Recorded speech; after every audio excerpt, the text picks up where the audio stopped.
मित्रों नमस्कार। विनय न मानत जलधि जड़ा, गए 3 दिन बीत। बोले राम सकोप के, बिनु भय होय न प्रीत। तो मित्रों मैं शुरुआत करूंगा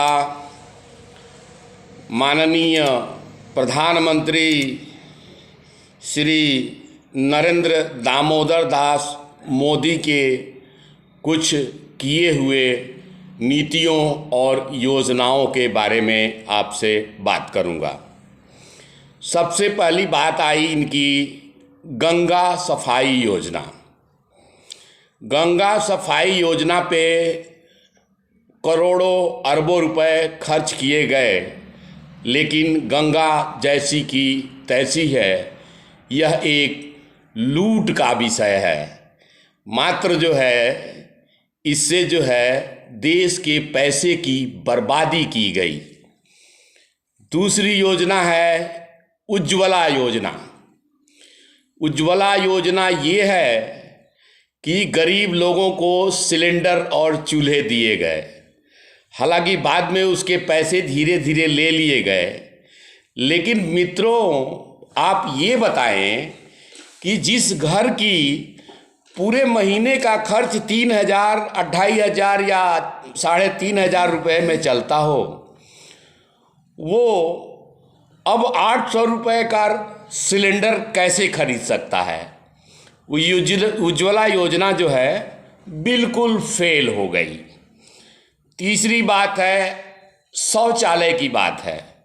प्रधानमंत्री जी 12,000 में शौचालय गांव-गांव में लगभग बहुत लोगों को बनवाने की कोशिश किए। 9,000 में 1,000-2,000 रुपये तो कमीशन ले लिए गए। बाकी 9,000 में आप बताइए जो शौचालय बनेगा वो हाइजेनिक रहेगा या वो शौचालय होगा। 12,000 या 15,000 रुपये में एक टाली तो ईंटा ही आता है, ईंट जो है वो आता है। तीसरी बात हो गई प्रधानमंत्री की एक योजना थी कि हल्दिया से बनारस जो है हम जो है पानी में जहाज चलवाएंगे।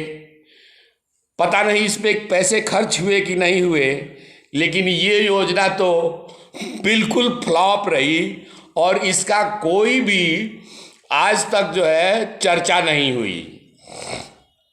उसके बाद आती है बात स्मार्ट सिटी बनाने की। मैं पूछता हूँ माननीय तेजस्वी ओजस्वी देश के पहले अब कौन से प्रधानमंत्री हैं, वो अंधभक्त ही बता सकते हैं। कौन सी स्मार्ट सिटी बनी। जैसे कि मैं कानपुर, मेरठ, बरेली यहाँ तो गया, यहाँ तो गली गली में कचरा सड़ रहा है। यहाँ तक कि म्यूनसिपलिटी वाले अपने समय से काम भी नहीं कर रहे हैं। तो स्मार्ट सिटी जो है हो गई बिल्कुल फेल। अब अगला आ गया बात जो है, हाँ एक बात इनकी सफल हुई है।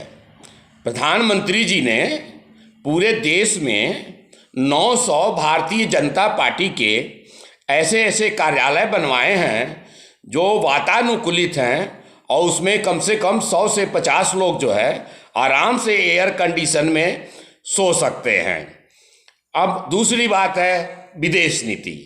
इनकी विदेश नीति हजारों करोड़ों अरबों खरबों डॉलर रुपए खर्च करके और जहाज से जगह जगह घूम आए और देश में जो है जितनी भी बाहर के या विदेशी मुल्क हैं वो मुल्क जो है सिर्फ और सिर्फ अपने फ़ायदे के लिए किसी से दोस्ती करते हैं। इसी को जियो पॉलिटिक्स कहते हैं।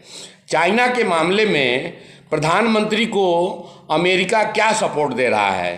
क्या वो अरुणाचल में आ करके और हमारी सेना को मदद कर रहा है? बिल्कुल नहीं। वो अपने फ़ायदे के लिए अमेरिका जो है कोई काम कर रहा है। अगर भारत से दोस्ती कर रहा है तो वो अपने काम के लिए दोस्ती कर रहा है। तो ये भी खर्चा बिल्कुल बेकार गया। और इनका एक जो है विशेष तरह से जो है प्रधानमंत्री की उपलब्धि रही है वो ये रही है कि विश्व गुरु बनने में एक लगभग कामयाब होने जा रहे हैं। वो ये है कि माननीय अंबानी और अदानी जी महोदय 2014 में इनकी पोजीशन जो है 44वें पोजीशन विश्व में थी, और बिल गेट्स जो है अमेरिका का 1 नंबर में था, और आज भी बिल गेट्स जो है 1 नंबर में है। और आज जो है लेकिन माननीय अदानी जी और अंबानी जी चौथे और तीसरे पोजीशन पे पूरे विश्व में पहुंच गए हैं।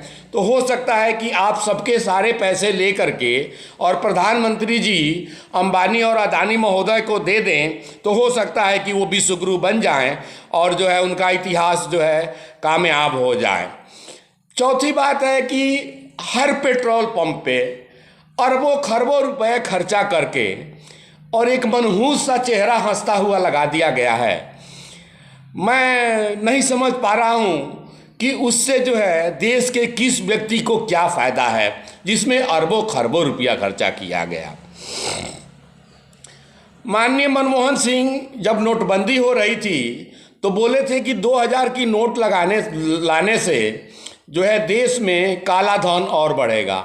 मैं अंधभक्तों से, माननीय नरेंद्र मोदी से, देश की सरकार से, माननीय निर्मला सीतारमण ताई से ये पूछना चाहता हूँ कि आखिर 2000 की नोटें बाज़ार से क्यों गायब हो गई और कहाँ गई।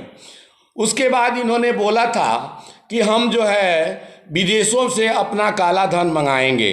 मैं ये पूछना चाहता हूँ कि काला धन आया क्या, क्योंकि आपका जो स्टेटमेंट था उसके हिसाब से कुछ काला धन आया, तो काला धन अगर आया तो कहाँ गया।